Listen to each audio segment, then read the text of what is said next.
Lubrizol's been looking for a number of years for an improved label solution. We considered a lot of different options, and it appeared the best would be a digital solution. Our current printers, as they kept jamming and having issues, and then I went to one of our third-party fillers for one of our largest production plants, and most of their other customers had moved to the Epson project. And as we investigated it more, it just seemed like a much better cost point to move that. We tried to find an alternate approach 2 or 3 years ago, and digital printing was so expensive. It was 2 to 3 times the cost of the current approach.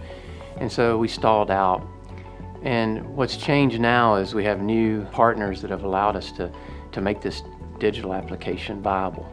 The hardware we pick had to be basically industrial strength. It had to work in some pretty tough environments. We are in cold environments, we're in warm environments. It had to have fast printing, and it had to perform without failures.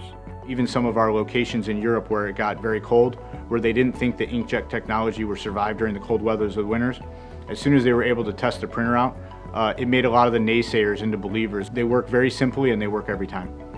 One of the reasons that Epson got involved with Lubrizol and is helping in the chemical space is new regulations. GHS, which was the demand to use red pictograms to identify chemical hazards, handling hazards of items that were to be produced. Chemical manufacturers like Lubrizol to look to a on-demand color solution that could handle the now new legally required mandated variable color on each label. The printer will not compromise the color. If the ink cartridge doesn't have enough ink left, it will actually not print. It will stop printing until you replace that ink cartridge. It's kind of exciting for us as a group. We have a lot of label templates and printers set up to reduce the labor of changing them out. Reducing the amount of space we take up in the office and reducing the amount of label changes we had to make was definitely exciting for us. So as we implement this project globally, we're anticipating seeing a 20% reduction in 2018 on total cost of ownership from labels and printer and ink throughout the course of 2018, which would be a nice savings overall.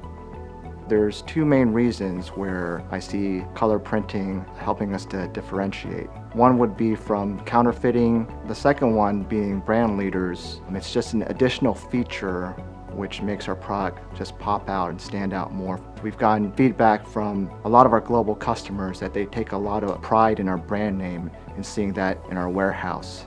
My advice to other companies would be to evaluate the digital printing option.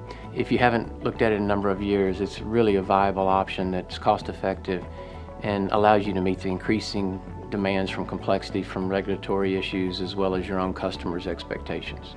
And without this solution, we would not be able to do that.